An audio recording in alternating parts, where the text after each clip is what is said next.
Muy bien. Vamos a continuar con nuestro estudio del libro de Romanos. Ahora continuamos con capítulo 9. Los exhorto que tienen su Biblia, que tienen una libreta para apuntar y también está su hoja de trabajo para que puedan escribir y anotar lo que el Espíritu Santo le pone en su corazón. Amén. ¿Están conmigo? Ok. ¿Tienen su Biblia? Vamos a continuar. Romanos capítulo 9. Dice el apóstol Pablo: verdad digo en Cristo, no miento, y mi conciencia me da testimonio en el Espíritu Santo, que tengo gran tristeza y continuo dolor en mi corazón, porque deseará yo mismo ser anatema, separado de Cristo, por amor a mis hermanos, los que son mis parientes según la carne, que son israelitas, de los cuales son la adopción, la gloria, el pacto, la promulgación de la ley, el culto y las promesas, de quienes son los patriarcas y de los cuales, según la carne, vino Cristo, el cual es Dios sobre todas las cosas, bendito por los siglos. Amén.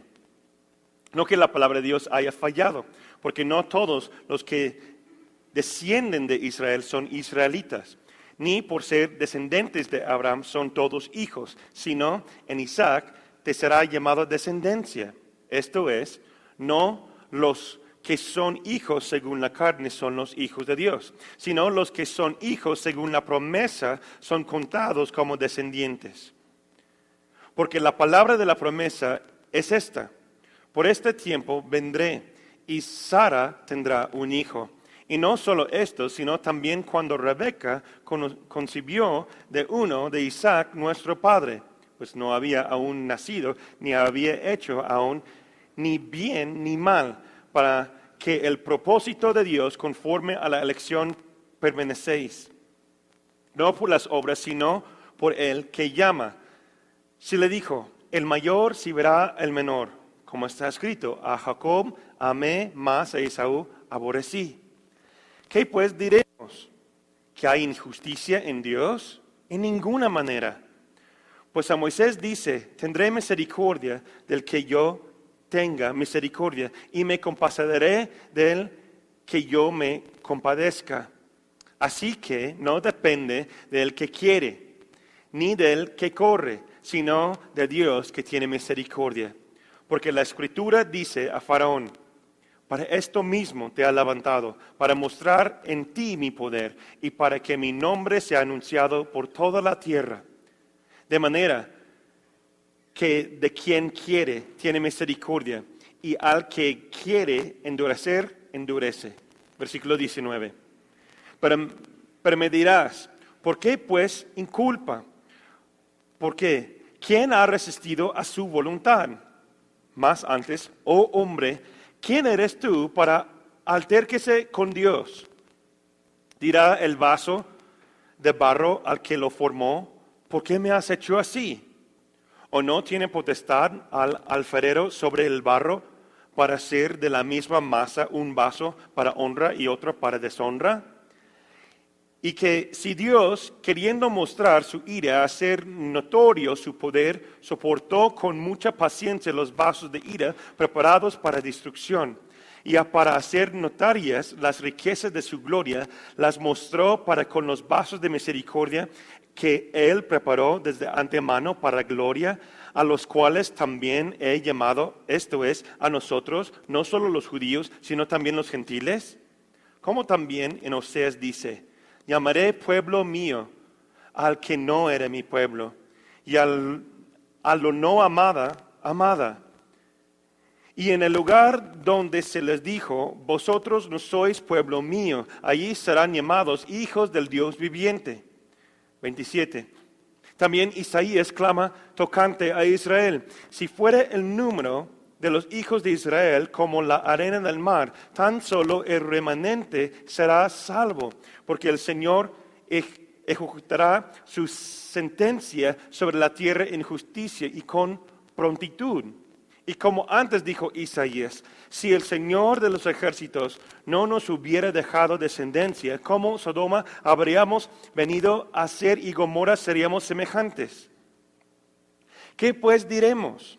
¿Que los gentiles que no iban tras la justicia, han alcanzado la justicia, es decir, la justicia que es por fe, mas Israel, que iba tras una ley de justicia, no alcanzó. ¿Por qué? Porque iban tras ella no por fe, sino como por obras de la ley, pues tropezaron en la piedra de tropiezo, como está escrito. He aquí, pongo en Sión piedra que tropiezo y roca de caída, y el que creeré en él no será avergonzado. Romanos capítulo 9. Varias cosas interesantes, ¿verdad? En ese capítulo. Entonces vamos a la lección como cada semana y vamos secciones de versículos para ver realmente qué está pasando aquí históricamente, también qué está diciendo la palabra de Dios a nosotros hoy día y cómo podemos compartir ese mensaje con los demás. ¿Están de acuerdo? Ok. El capítulo 9 cambia un poco el enfoque del libro de Romanos. En capítulos 1 al 8, Pablo nos convenció completamente de la necesidad que tiene el hombre de la profesión completo que hay en Jesucristo y en el Espíritu Santo. En los capítulos de 9 a 11 dirige su mensaje a la condición del pueblo de Israel. Toca varios temas y trata ciertas preguntas, las cuales debemos preguntar y estudiar nosotros. ¿Ok? Empezamos con la siguiente. ¿Qué significa que Israel ha perdido la primera venida del Mesías? ¿Qué significa eso para el pueblo de Israel? ¿Qué significa eso para nosotros? ¿Qué dice esto a nosotros del carácter de Dios? ¿Cómo podemos vivir y estar seguros en el amor y salvación de Dios, tal como Israel, pero ahora como Israel es rechazado y tiene sobre su cabeza una maldición? ¿Cómo podemos estar seguros nosotros que Dios nos va a amar igual? O, la siguiente pregunta, ¿Dios un día me pondrá una maldición o rechazar a mí también, como lo hizo a su pueblo? Si Dios no puede traer su propio pueblo antiguo a la salvación, ¿cómo puede el cristiano saber que a Él sí lo puede salvar? Pablo no está tratando un asunto nuevo o no relacionado al asunto.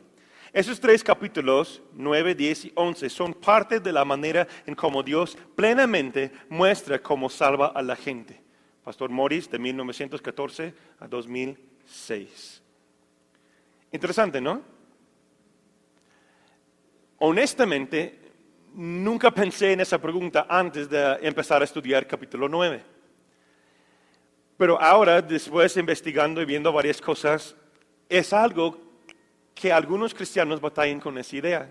Yo no sabía porque nunca batallé yo con eso. Tal vez usted o alguien que está escuchando ha batallado con eso. Si Dios rechazó su pueblo porque perdió, por decir, el Mesías, ¿de alguna manera nos puede rechazar a nosotros también, siendo su pueblo? Esa es la pregunta del capítulo 9.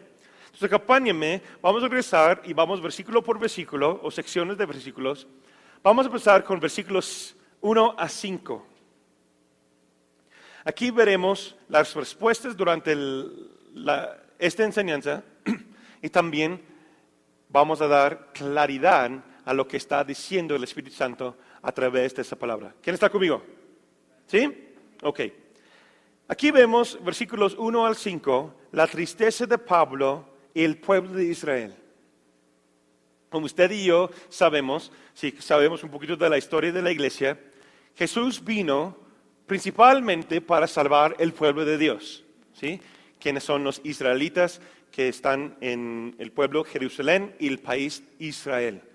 ¿Sí? Históricamente hablando, un poquito de historia bíblica, Israel fue un hombre que se llama Jacob.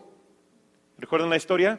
Jacob luchó contra Dios, el ángel, por decir, quería la bendición, y Dios dio una bendición a él y sus descendientes y cambió su nombre a Israel. ¿Sí? Israel tenía, ¿cuántos hijos? ¿Ya saben? 12 hijos. ¿Sí? Y cada uno de los hijos de Israel se puso como cabeza de un tribu de Israel. ¿Sí? Que hoy día se convirtió, después de muchos siglos, al pueblo y también nación que se llama Israel. Entonces aquí hay una tristeza que carga Pablo por causa del rechazo del Mesías. Israel no recibió a Jesús como el Mesías, ¿sí? Como el Cristo. Entonces Jesús, por causa de su misericordia y gracia, abrió el Evangelio también a los gentiles. Punto aparte, la plan de Dios siempre era usar su pueblo Israel a compartir el Evangelio, la venida del Mesías con los gentiles para que todo el mundo sea salvo a través de su pueblo santo.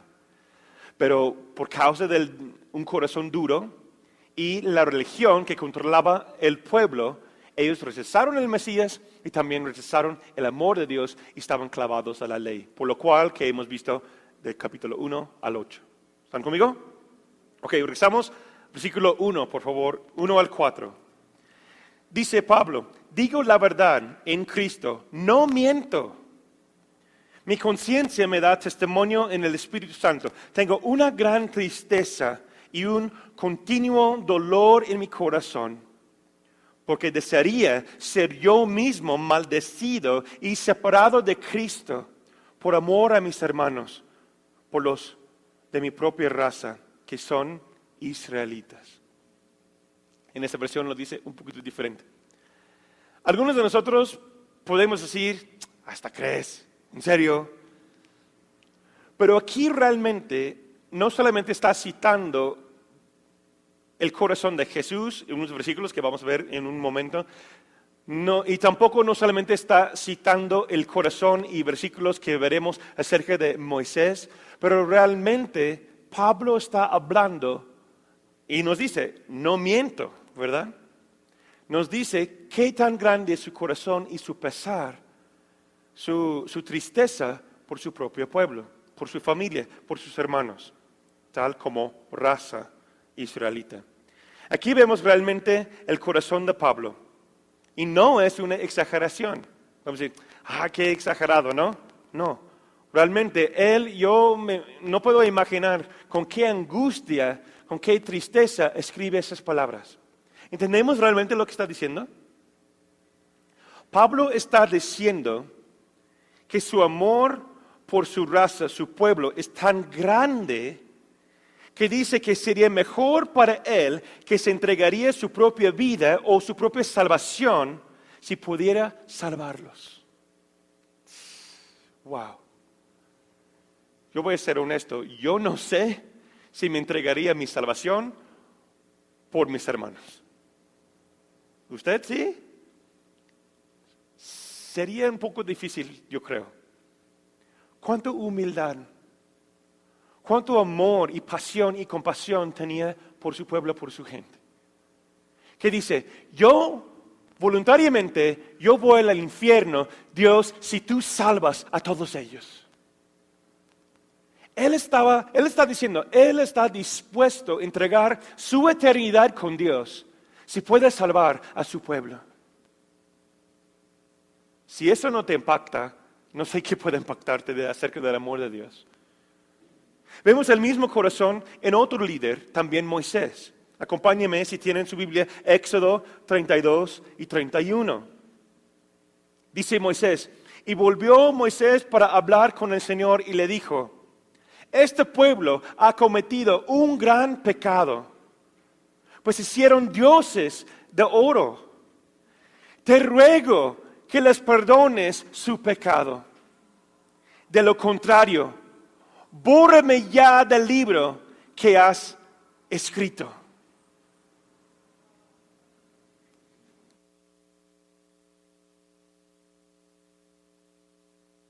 ¿Qué está diciendo Moisés? Él está diciendo, yo veo el pecado, tú ves el pecado de esta gente, pero si quieres, por favor, Señor, bórrame a mí del libro de la vida para que ellos puedan estar salvos. Toma un momento y piensa en eso. Yo no sé si yo no creo que yo esté dispuesto a entregar mi salvación por causa de otras personas. Que ellos y todos nosotros somos pecadores, sí, pero no están arrepentidos. ¿Sí lo ves? El pueblo de Israel, a través de los ojos de Moisés, el testimonio de Moisés, también a través del testimonio de Pablo, no son arrepentidos. Pero aún así, Pablo, Moisés, están dispuestos a entregar su salvación, entregar su vida por causa de la salvación de ellos. Eso me impactó muchísimo a mí. Eso habla de misericordia, eso habla de gracia, eso habla de una compasión tan grande, por lo cual yo creo que la iglesia cristiana hoy día no entiende y no puede captar. Pero aquí el Espíritu Santo está diciéndonos a través de Pablo, a través de Moisés, que existe un amor tan grande que está dispuesto a entregar todo, hasta la misma salvación, para salvar a alguien más. ¡Wow! Yo pensé en un ejemplo como mamá, ¿no? O un papá. Que tal vez el hijo no está arrepentido y va corriendo y va a hacer lo que quiere hacer, y el papá entrega su vida para defenderlo, para salvarlo a cualquier costo. Vemos a través de Pablo, a través de Moisés, un gran corazón de papá. ¿Sabes qué, Señor? Yo doy mi vida si puedes salvar a mis hijos. ¿Sí me explicó? También vemos el ejemplo de Cristo. Pablo, en el madurez de su amor, nos muestra aquí el mismo corazón de Jesús. Gálatas 3, versículo 13. Dice, Cristo nos redimió de la maldición de la ley y por nosotros se hizo maldición. Aun siendo pecadores, Cristo murió por nosotros. Mira, yo creo lo siguiente, que cuando Jesús estaba aquí en la tierra como hijo de hombre, Él no podía ver el futuro. Cuando estaba en el cielo, sí. Pero cuando Él se puso su traje de carne, Él tenía los mismos dones, talentos, tentaciones que usted y yo tenemos. Él no podía ver el futuro. Entonces llegó un momento cuando Jesús dijo, yo no sé si ellos se van a arrepentir de sus pecados, pero ¿sabes qué, papá? Yo estoy dispuesto a entregar mi vida por la maldición de ellos. Wow. Y gloria a Dios que lo hizo, porque después la humanidad reconoció que Él es el Salvador y muchos han entregado sus corazones a Jesús como Salvador y como Señor. Amén. Pero en el momento cuando Jesús tomó la decisión en el jardín, Él no sabía si iba a realmente arrepentir el pueblo por sus pecados, pero Él lo hizo en obediencia. Pablo está diciendo lo mismo. Si hay una manera, Jesús, Dios, sálvalos a ellos, su corazón tan lleno de tristeza, pero aún en su tristeza, dispuesto a entregar todo por causa de ellos. La pregunta para nosotros es, ¿estamos dispuestos a entregar nuestra vida por aquellas personas que no son arrepentidos, que no nos han perdonado, o tal vez en nuestra opinión ni merecen el perdón? ¿Estamos dispuestos a entregar nuestro corazón, nuestras oraciones, nuestro tiempo? Tal vez no les voy a pedir que entreguen su salvación por ellos, ¿verdad? Sería muy difícil, pero ¿estamos dispuestos a entregar nuestros pensamientos, oraciones, tiempo, etcétera, por aquellos que tal vez no merecen el perdón, pero lo hacemos de todos modos? Porque Jesús vive en nuestro corazón. Wow, qué lección que nos muestra Pablo, ¿verdad? Continuamos, versículos 6 a 13. El plan soberano de Dios. Entonces estamos hablando de si Dios ha rechazado su pueblo por causa de que ellos no confiaron en el Mesías. Nos lleva a la siguiente pregunta, Pablo. ¿Dios ha fallado en su plan con Israel? ¿Falló Dios? Es la mentalidad, y obviamente es algo cultural de su tiempo, que los israelitas o los gentiles también estaban preguntando. Recuerda, en Roma hay gentiles y también judíos, y esa carta va escrita a la iglesia ahí en Roma, ¿sí? Entonces, obviamente, culturalmente, hay ese debate, hay esa discusión. Entonces, realmente, si yo soy cristiano y Dios rechazó a Israel por causa de su plan y no fue como Él lo planeó con ellos, ¿lo va a hacer lo mismo conmigo? ¿Me va a rechazar un día porque yo no hago las cosas como Él desea? ¿O va a falle el plan de Dios en mi vida también, entonces yo voy a estar sin salvación? Aquí Pablo nos escribe y nos conteste. Claro que no. Dios no falla en sus planes. Aquí vemos porque Israel está en la condición presente, versículo 6. Dice, no estoy diciendo que la palabra de Dios haya fallado. Él lo pone claramente para que no hay duda, ¿sí? La pregunta es, ¿Dios falló entonces? Y él contesta y dice, claro que no. No estoy diciendo que la palabra de Dios ha fallado. Entonces, ¿qué está diciendo? Lo vamos a ver más adelante. Pablo dirige su escrito hacia la pregunta, si la palabra de Dios y su promesa no se cumplió por su propio pueblo, y si perdieron su Mesías, ¿cómo puedo saber yo que sus promesas se cumplirán para mí? ¿Lo han considerado? Muchas veces aceptamos las cosas por fe, y eso es bueno, pero a veces aceptamos las cosas por una fe ciega. Yo he escuchado a pastores o predicadores dice, si la palabra de Dios dice que el cielo es rosa y lo veo que es azul, yo lo voy a creer lo que dice la palabra de Dios. Dios jamás va a hacer eso porque no es una fe verdadera, no es una fe salvadora, es una fe ciega, y la fe ciega se convierte en algo religioso. ¿Sí? Hay que tener mucho cuidado. La pregunta de siempre, y los que son hijos de la casa saben, ¿por qué haces lo que haces? ¿Por qué hacemos lo que hacemos? ¿Por convicción propia o porque alguien más me lo enseñó o me dijo que es la manera y la forma de hacerlo? ¿Están conmigo? Lo mismo está pasando aquí. ¿Estoy diciendo que las palabras de Dios han fallado? Claro que no. Pablo contesta esto con la siguiente afirmación. No estoy diciendo que la palabra de Dios haya fallado. ¿Por qué? Luego continúa, dice, porque no todos los que descienden de Israel son israelitas. ¿Qué quiere decir esa frase? ¿Qué quiere decir esto? Una nota aparte, para que los puedan apuntar. ¿Qué quiere decir eso? Una de las definiciones de Israel significa el nombre de Israel, hay varias, una de ellas es gobernado por Dios. Quiere decir, ¿sí? Gobernado por Dios.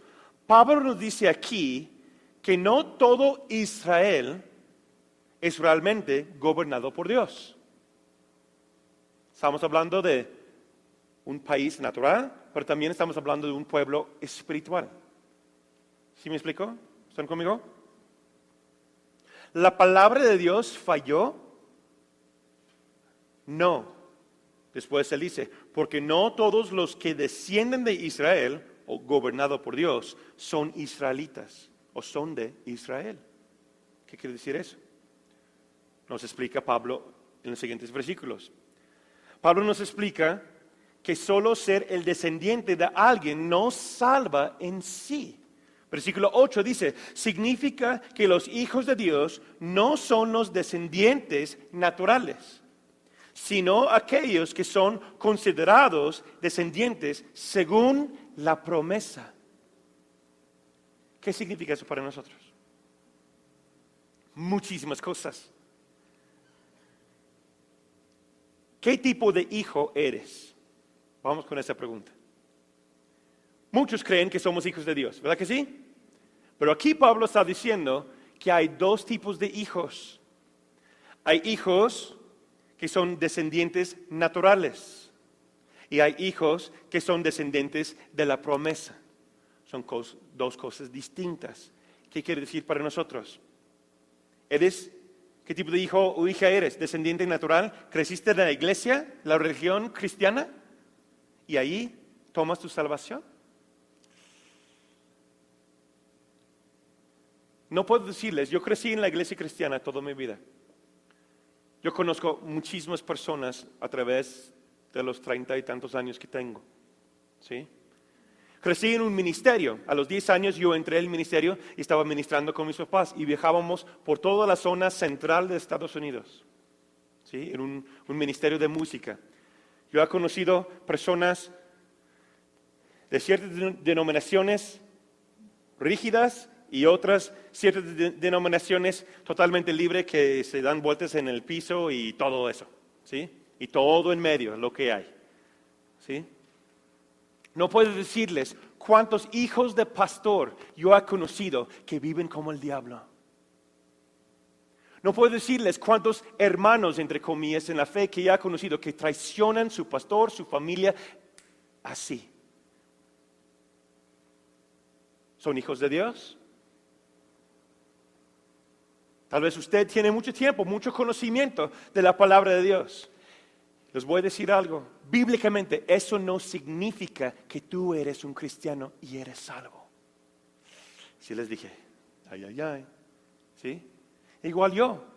Hermanos míos, nosotros tres fuimos criados igual. Y algunos de mis hermanos ni paren en la iglesia ni quieren saber nada de Dios. Pero creen que son salvos porque son buena gente y mis papás son ministros. No es así, hermanos. Es lo que está hablando Pablo. El pueblo de Israel creen porque aceptaron a Abraham, aceptaron a Israel, sus descendientes, que ellos son salvos. Rechazaron el Mesías según la ley de Moisés, porque estaban clavados en su religión. Rechazaron el Mesías y creen aún hoy día que son el pueblo de Dios y son salvos. Pero los aplico a nosotros también. ¿Cuántos cristianos hay que asisten a la iglesia, que toman estudio bíblico, que toman discipulado, que oran, que leen la Biblia, que cantan, que levantan las manos, que diezman, que no son verdaderos hijos de Dios? ¿Cuántos pastores hay en iglesias cristianas hoy día predicando la palabra según ellos que no son hijos de Dios? No quiero causar duda en tu corazón, pero necesitamos examinar a nosotros mismos, hermanos. Recuerden, esa palabra fue escrita a los cristianos de su tiempo. Dice aquí que los hijos de Dios no son los descendientes naturales. Solamente porque tu papá es pastor, que tu tío es un cristiano, que tu mamá te lleva todos los días a la iglesia, que tu tía ora y reza por usted todos los días, que tú eres el mejor portado hijo de tu casa, no significa que tienes salvación. Es lo que está diciendo Pablo. ¿Quiénes son aquellos que son salvos? Sino aquellos que son considerados descendientes según la promesa. ¿Qué es la promesa? Que el hijo de David, el hijo de hombre de este mismo linaje van a venir, van a reinar y va a ser el Mesías Salvador del mundo.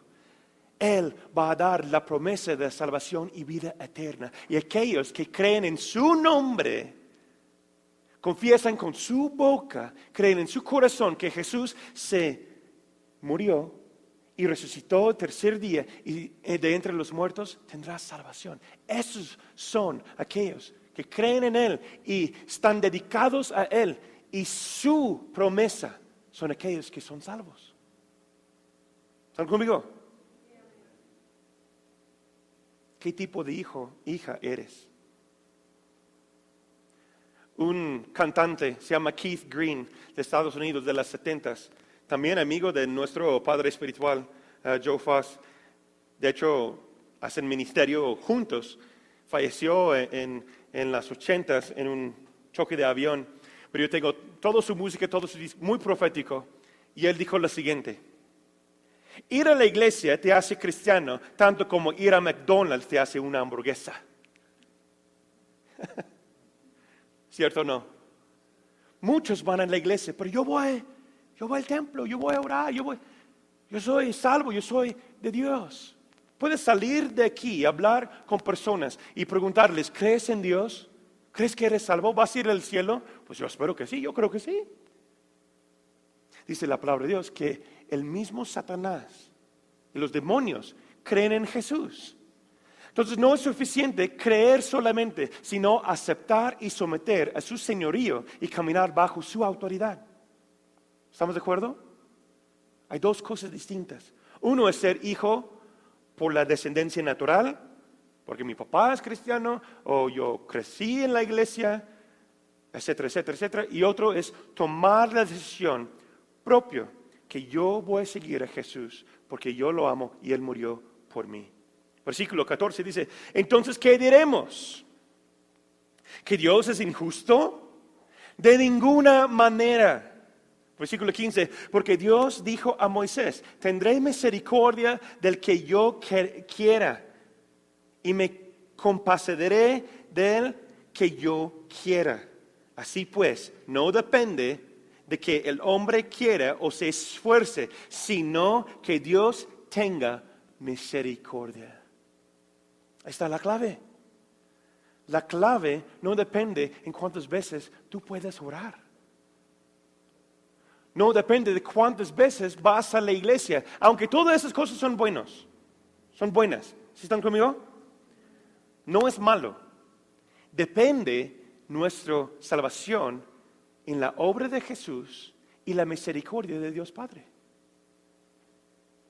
Como anteriormente hemos visto, no es por obras para que nadie se jacte.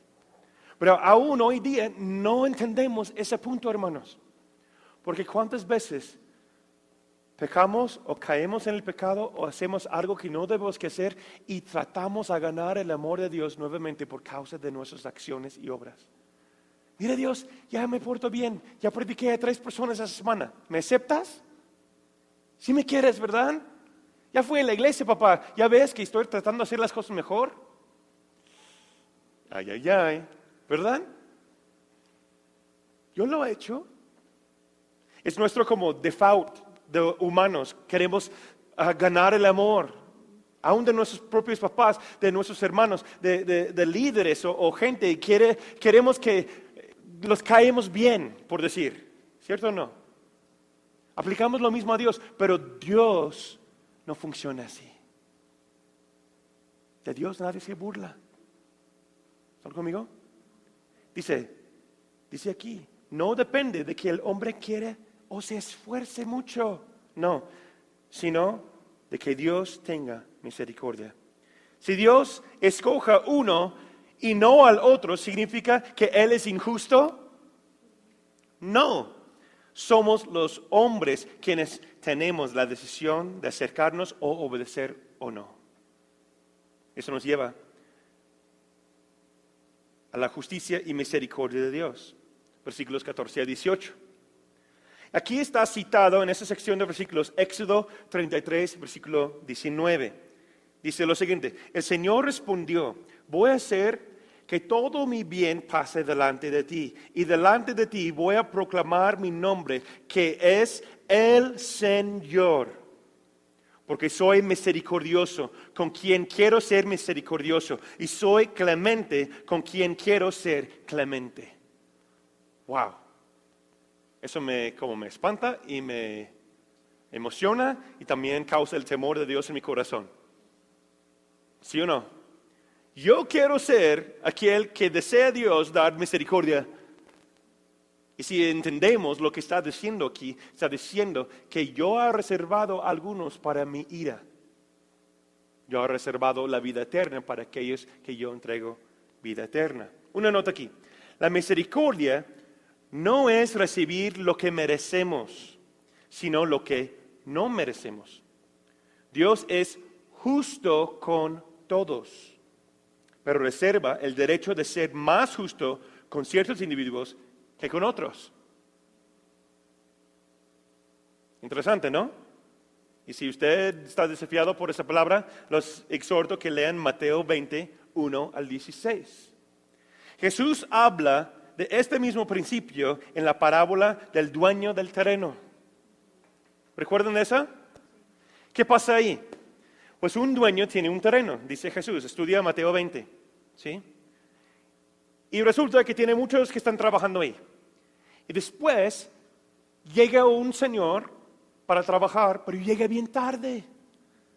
¿Sí o no? ¿Recuerdan esa parábola?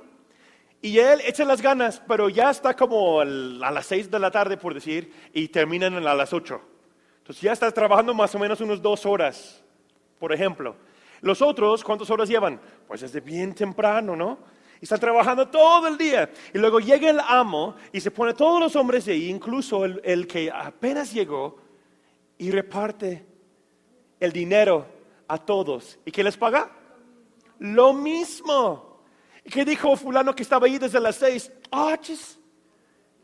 ¿Qué pasó? ¿No? Y el que apenas llegó, ¿qué dice? Genial. ¿Sí o no? ¿Qué está diciendo Jesús con eso? Dios va a hacer lo que quiere hacer. Él tiene misericordia. Habla de la salvación también. Si yo tengo 20 años siendo salvo o alguien recibe a Jesús, hoy mismo tendrá la misma salvación que yo. ¿Están conmigo? Dios es justo. Dios va a hacer las cosas de su manera, no lo nuestro. Porque sus caminos son más altos que nuestros caminos. Y no podemos entender cómo lo quiere hacer Él. Porque Él es amor, lleno de compasión y misericordioso. Yo doy gracias por eso, porque ¿qué tal si fuiste tú o yo que íbamos llegando al último? ¿No? Tú quieres entrar también, ¿cierto o no? Pero qué rápido podemos cambiar la moneda cuando nosotros llevamos mucho y llega alguien más. Cámbiate los zapatos y ver cómo se siente. Y vas a decir, alabamos al Señor, gracias, grande y misericordioso, como dice en los Salmos, ¿no es cierto? Justo en todo. Luego vamos a la siguiente sección, 19 a 29. La responsabilidad del hombre. Versículo 19 dice, ¿por qué Dios todavía nos echa la culpa? ¿Quién puede oponerse a su voluntad? Nos da la siguiente. Si todo depende de la soberanía de Dios, ¿por qué debo esforzarme? ¿Nunca lo has pensado? Es una doctrina que está siendo más y más popular hoy día, que tiene muchos siglos, que se llama el calvinismo. ¿Sí? Ciertas doctrinas y denominaciones dentro del cristianismo se funden en las bases de calvinismo. No tengo tiempo para explicar todo, pero básicamente es lo siguiente. Calvinismo dice en base de Juan Calvin, que fue un gran predicador en el gran despertar. ¿Sí? Lo que él hizo cosas grandes para el reino de Dios. Pero varios de sus discípulos tomaron ciertas cosas y lo establecieron como doctrina, por lo cual yo creo que son doctrinas falsas que existen hoy día dentro de la iglesia cristiana. Diciendo lo siguiente, si Dios es todo soberano, yo no tengo decisión de ser salvo o no. Si Dios desea que yo estoy salvo, yo voy a ser salvo. Yo fui elegido para ser salvo. ¿Sí? Y aquellos que no recibieron salvación en el último tiempo, ellos fueron escogidos para ser rechazados de la salvación. ¿Sí? Y muchos más detalles de ahí, no tengo tiempo para hablar todo del calvinismo, pero yo digo que no es correcto. ¿Por qué? Y eso viene de esa idea. Yo pienso que algunos tenían la misma idea en los tiempos de Pablo también, porque él hace esa pregunta. Porque Dios todavía nos echa la culpa. Si Él es todo soberano, ¿por qué Él nos clava con esas reglas de ser salvo, de hacer y caminar de tal manera si Él sabe cómo somos? ¿Están conmigo? Si Él sabe que yo soy y tengo tentación en el alcohol, en eso y tal otro, ¿por qué me dice que me va a echar al infierno? Porque Él sabe cómo soy. ¿Sí me explicó? Esa es una doctrina errónea, hermanos. ¿Por qué? Porque todos nosotros tenemos la decisión. Todos nosotros tenemos la misma oportunidad de arrepentirnos y buscarnos a Jesús. La responsabilidad del hombre, lo que está tratando Pablo aquí, es poner el papel nuevamente, o como decimos en inglés, poner el balón en mi corte, ¿no? En mi lado. Es como echar la culpa a Dios. Yo lo paso el balón porque pues tú me hiciste así y tú quieres salvarme o no quieres salvarme, pues tú sabes, tú sabrás. Pues qué fácil, ¿no? Qué fácil. Toda la culpa está en Dios y no hay ninguna responsabilidad mía. Es lo que dice más o menos el calvinismo. También parte de ello es, una vez salvo, siempre salvo. Esa también es una doctrina errónea. ¿Sí? Porque aquí lo que está mostrándonos una y otra vez que nosotros tenemos la opción. Yo tengo la responsabilidad a buscar a Dios en la mañana, mediodía y la noche. guardaré tus promesas en mi corazón para no pecar contra ti, dice el salmista. Si Dios es todo soberano y la salvación nada más es como Él quiere, porque es justo, entre comillas, es el argumento de los siglos, por eso lo estoy mencionando aquí. ¿Sí? ¿Por qué me voy a esforzarme para hacer algo si Dios ya sabe cómo soy? ¿O cómo va a ser la onda? ¿No? Porque al fin de cuentas, pues Él es Dios, Él va a decir que soy salvo o no. No, tú puedes estar seguro y tener la certeza que sí eres salvo. Jesús mismo lo dijo, por sus frutos los conoceréis. ¿Están conmigo? Entonces, pon la responsabilidad nuevamente en nosotros. Es mi responsabilidad estar buscando a Dios, de guardar su palabra en mi corazón. Versículo 25, brincamos en unos versículos y dice, llamaré pueblo mío al que no era mi pueblo, y llamaré amada mía a la que no era mi amada. ¿Qué está diciendo Dios? ¿Qué está diciendo aquí? Dios es lleno de misericordia. Aún así, aquellos que no creen en Él, aquellos que rechazaron el Mesías, el ateo, el agnóstico en tu salón, en tu trabajo, aquel que blasfema el nombre de Dios, dice, ellos son míos, dice el Señor. Aunque ellos no quieren, pero yo los llamé que son míos, pero ellos me rechazaron. Por eso yo soy justo y el castigo del pecado es la muerte. Pero Él es misericordioso, Él es diciendo, son mi pueblo, yo deseo que están conmigo. Yo deseo, mi voluntad es que todos se arrepientan y aceptan a mi Hijo como Salvador y Señor. Es lo que está diciendo Jesús, lo que está diciendo Dios. Versículo 27 a 28 cita a Isaías 10:23, que Dios salvará un remanente. ¿Sí? Un remanente. Dios siempre trata con un remanente. Dios aparta los suyos para protección, preservación y un futuro esperanza. La pregunta es, ¿usted se forma parte del remanente de Dios? ¿Deseas, anhelas formar parte del remanente de Dios? La segunda pregunta es, ¿cómo puedes formar parte de ese remanente? Dos maneras, apúntalo. Uno, aceptando el sacrificio de Jesús Cristo. Uno. Y dos, porque no creemos en el calvinismo y esas doctrinas que una vez salvo, siempre salvo, es guardar y cuidar la palabra de Dios día tras día en tu corazón. Obedecer sus mandamientos. Jesús dijo, si me amas, obedeces mis mandamientos. Hay parábola tras parábola que Jesús nos habla del siervo inútil y también el siervo útil. ¿Quiénes son los siervos? Son los hijos de Dios, son las personas que creen en Él. Pero algunos descuidaron su relación con Dios, descuidaron los talentos y lo que Dios dio a ellos. ¿Recuerdan el parábola de los talentos? ¿Qué pasó con el último siervo que escondió su talento? Era un creyente. Tenemos que entender eso. Era un creyente. Porque el amo entregó todo a sus hijos, a sus siervos. Y el que descuidó su llamado, el que descuidó su talento, su salvación, por decir, lo escondió. ¿Qué pasó con él? A ver, ustedes dime. Lo cortó y lo echó en el lugar de rechín de dientes y de fuego.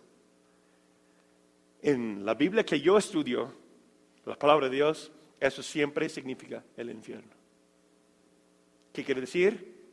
Que si descuidamos nuestra salvación, no lo vamos a tener para siempre. Es tal como una relación. Si yo no cuido a mi esposa, si yo no cuido a mis hijos, yo lo puedo perder. ¿Sí o no?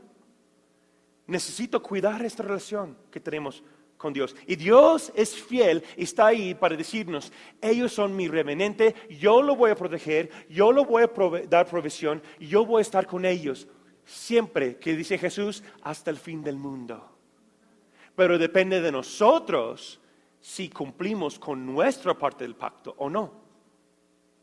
Recuerden, el pacto es de dos papeles. Dios, y vemos aquí, a través de Pablo dice, no miento.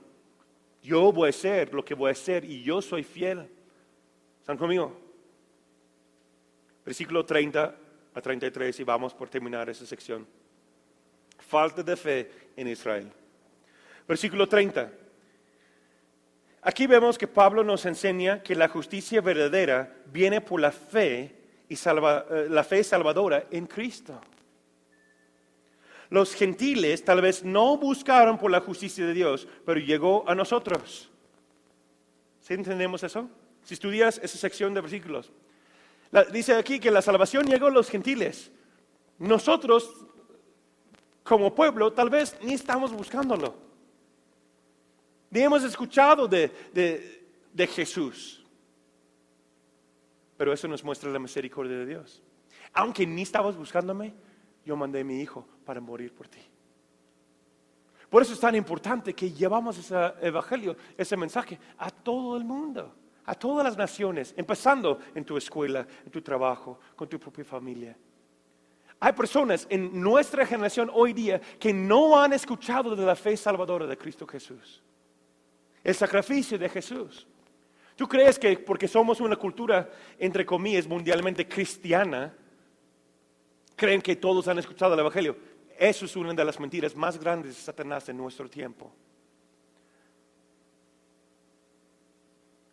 Yo estoy casi seguro que si tú vas por tu salón y hablas no de Dios, pero la fe salvadora de Cristo Jesús y el sacrificio de Cristo Jesús, muchos han escuchado de Dios, pero no todos han escuchado el mensaje de Cristo.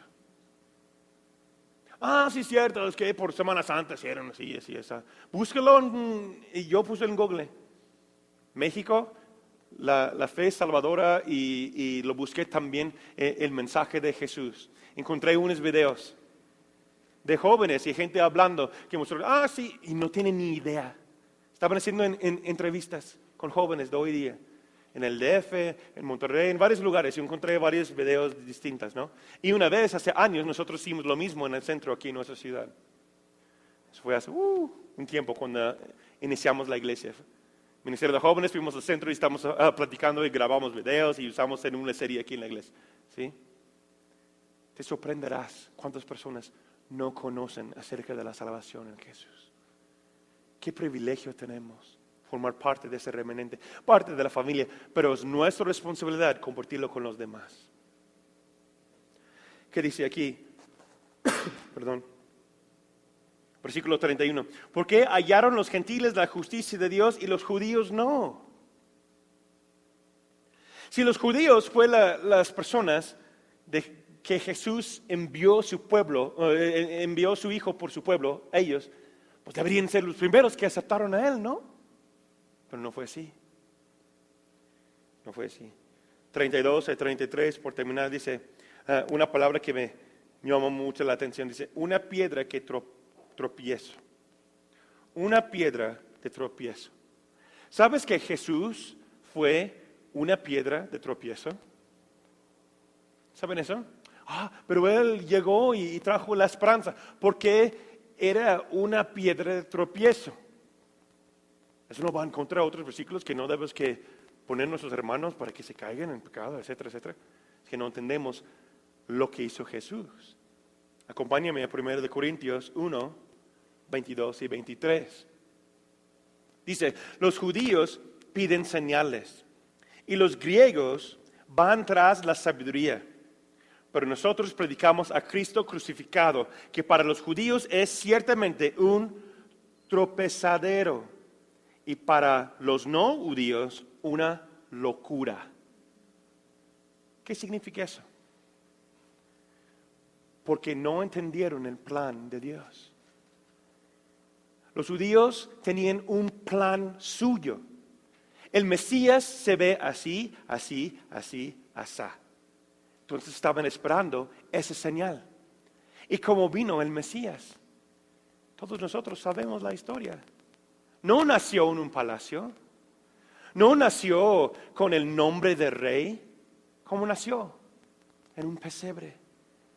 Porque Dios tenía un plan.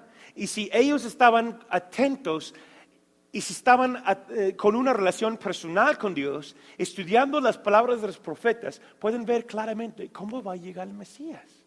Pero como que ellos estaban clavados en su religión. clavados en su forma y manera de hacer las cosas, no vieron cuando llegó el Mesías.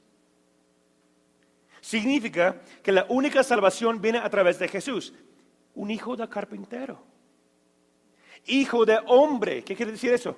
Alguien común. Por eso era difícil para Israel aceptarlo como Mesías, porque ellos estaban buscando otra cosa. Sí, para ellos. ¿Cómo nos aplica a nosotros? La siguiente pregunta. ¿Buscamos otro Jesús?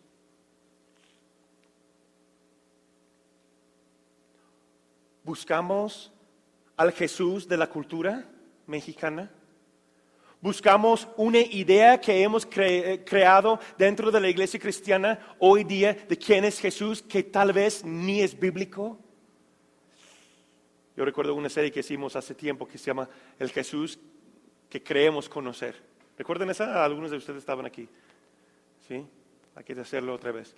Que esa idea, que es idolatría, que creamos una idea, una imagen de Jesús fuera de las Escrituras. Yo lo llamo Jesús mi aspirina. Diosito que me da milagro, ¿no? ¿Cuántas personas buscan a Dios para solucionar un problema? Y cuando este problema ya está, ya resuelve, ya están en el mundo, ya regresan a su manera de ser. Es un Jesús falso. ¿Sí me explicó? Pero aún dentro de la iglesia cristiana hablamos de prosperidad, hablamos de ciertas cosas que ni vienen en la Biblia y ponemos el nombre de Jesús. Es un Jesús que no es real. Estamos buscando un Mesías, un Salvador que no es bíblico. Necesitamos tomar la palabra de Dios, ver qué dice la palabra y aceptar ese Jesús. Y ese Jesús no siempre hace las cosas como tú y yo queremos. Él dice que rechaza mamá o familiares por causa de mi nombre, será bendecido. Y nosotros decimos, no, pues mi hijo no. ¿Sí o no? Ay, mi familiar no. Yo recuerdo una vez, estamos en un grupo de adultos jóvenes, estábamos predicando una palabra acerca de un Jesús bíblico. Yo recuerdo después, una muchacha que era cristiana visitando otra iglesia por mucho tiempo, su papá, un líder de tal iglesia, y me dijo, Natán, yo no creo en lo que estás diciendo. Dijo, nada más estábamos viendo la parábola, estamos viendo la palabra de Dios y una parábola de Jesús. Dice, sí, está bien, puedes ponerlo como quieras, pero lo que estás diciendo, yo no creo en ese Jesús. Mi Jesús no me habla así. Y le dije, ok, tu Jesús tal vez no, pero este Jesús de la Biblia sí habla así. Se enojó y se fue y nunca regresó.